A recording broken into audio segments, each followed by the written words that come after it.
to work. So remember last class we talked about the Spence distortion, right? And the Spence distortion arises because we can't extract all of the surplus from consumers, right?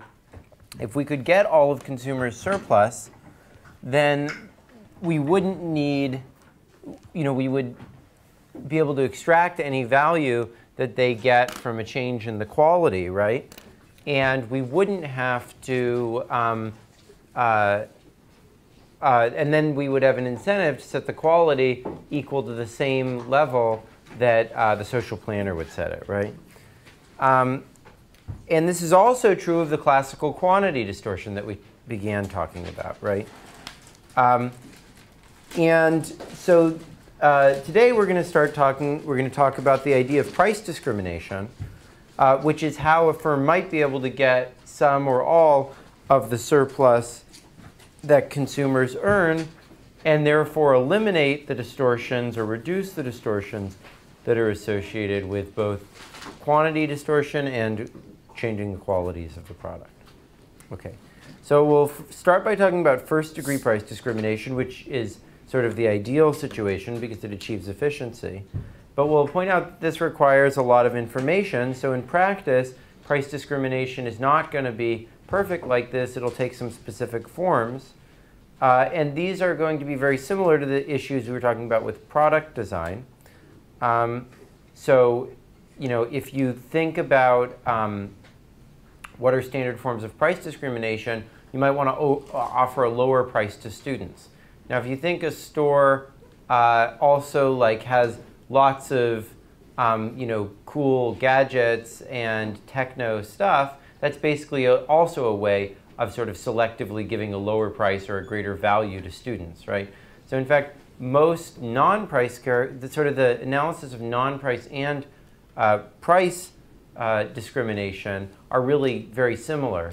The quality issues was just how do you target to the most elastic consumers. And similarly with price discrimination, you'll change the price for those more elastic consumers. So the two forms we'll focus on are explicit, or what's called third-degree price discrimination. And we'll define that. We'll give some pricing principles for it and welfare implications. And then we'll turn to applications to auctions and criminal justice. Then we'll talk about second-degree or implicit price discrimination. And we'll talk about both quality discrimination and quantity discrimination under that. And we'll use the model we studied last time to sort of tie together both this implicit intensive discrimination and explicit extensive discrimination. OK. So first degree price discrimination is the optimal situation. And Daichi, why is that? Then the producer can capture all the surplus.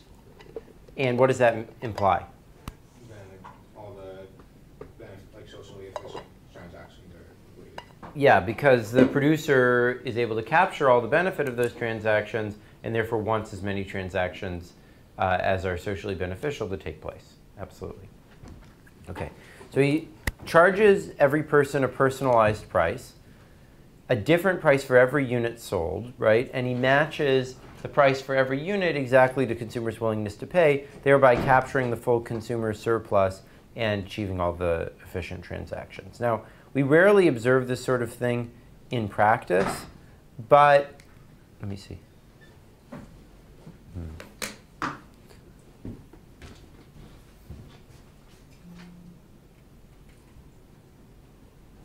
Play something. So I want to make sure this is working. OK.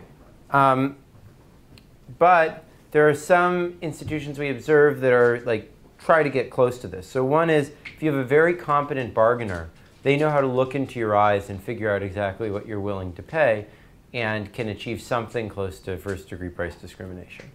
Some personalized pricing systems on the internet try to do this. They present you with an individual price based on all the cookies they have about you. They try to estimate as well as possible how much you're willing to pay. CVS has a very detailed coupon system where, depending on all the transactions you've done in the past, they give you a set of coupons that try to really precisely target what you're willing to pay. Now, this is the best possible thing for the monopolist. He gets all the surplus, and therefore companies are always looking for better ways to price discriminate. Yeah, go ahead, Mohammed.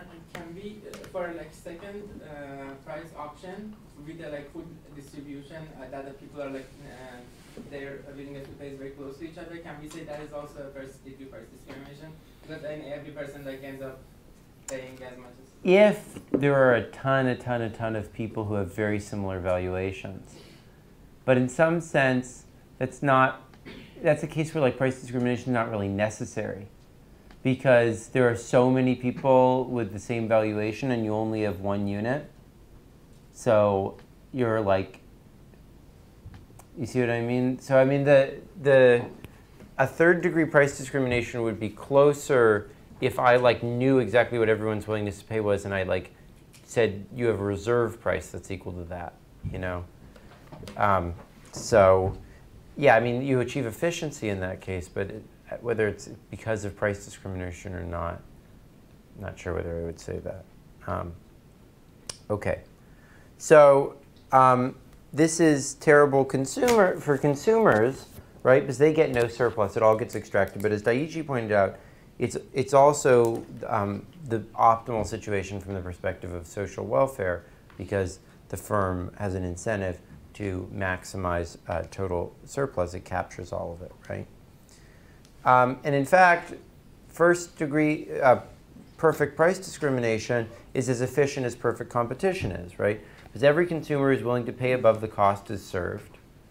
So you can't make anyone pay more than they're willing to pay. So you charge them exactly that for each unit. And anytime someone has a willingness to pay above cost, it's going to be profitable to make a sale to them because you can get that full value, right? So the monopoly will sell things efficiently. Okay. Intuitively, why does first degree price discrimination work so well? The key is that selling to a marginal person now doesn't require you lowering the price on inframarginal sales that you make, right? Because the seller can fully capture the value created, he tries to maximize this, right? But because it takes all the surplus away from consumers, a lot of people have distributive objections to this, right? But because it's more efficient, it seems like there should be ways to deal with the distributive problems. And in particular, economists often advocate coupling price discrimination with some method of redistributing the surplus from the consumers, from the producers to the consumers. And Jack, what are some of the ways that people have advocated doing that? Taxes would be one example. Mm-hmm. You could, taxes is the one I thought of first. Yeah, taxes are a good example. An even more classical one is to bid for the right to be the monopoly in the first place, because people are going to be willing to bid more if they're making more monopoly profits. Profit taxes do it. Labor unions are another way.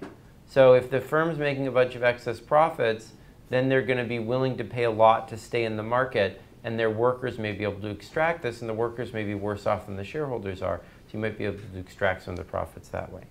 Now, none of these solutions is as perfect as it sounds. You need a redistributive authority or a competitor in the auction who knows as much about the price discrimination and the profits that it can generate as the firm does. There also may be some benefits not to redistributing. In particular, as we'll talk about on Thursday, it may actually be valuable for the firm to capture something close to the full surplus that they create, because that incentivizes them to innovate in the first place and thereby create new products that are beneficial. While we're talking about this in the context of first-degree price discrimination, pretty much for all price discrimination, this basic logic that it redistributes to the firm, and that might be beneficial because it creates more innovation, but you could also tax some of that away. All that sort of logic applies more generally to price discrimination. However, first-degree price discrimination in practice is very difficult to implement. And Stieg, what are some of the reasons why it's difficult in practice to implement first-degree price discrimination? Finding everyone's willingness to pay is extremely difficult. Exactly. Costly. Yeah, that's the most important reason. Another reason is sort of administrative or menu costs, right? If you have to quote different prices to every consumer, that can get very confusing. It can be costly to sit there with you and bargain with you and look into your eyes and so forth, right? Fairness constraints can make consumers upset. They may think that it's unfair that they're price discriminated against, and even if they value the product, simply refuse to buy it just because they feel bad about being discriminated against. Another possibility is that some consumers could buy the product at a cheap price that they're allowed to buy it at and sell it to another consumer.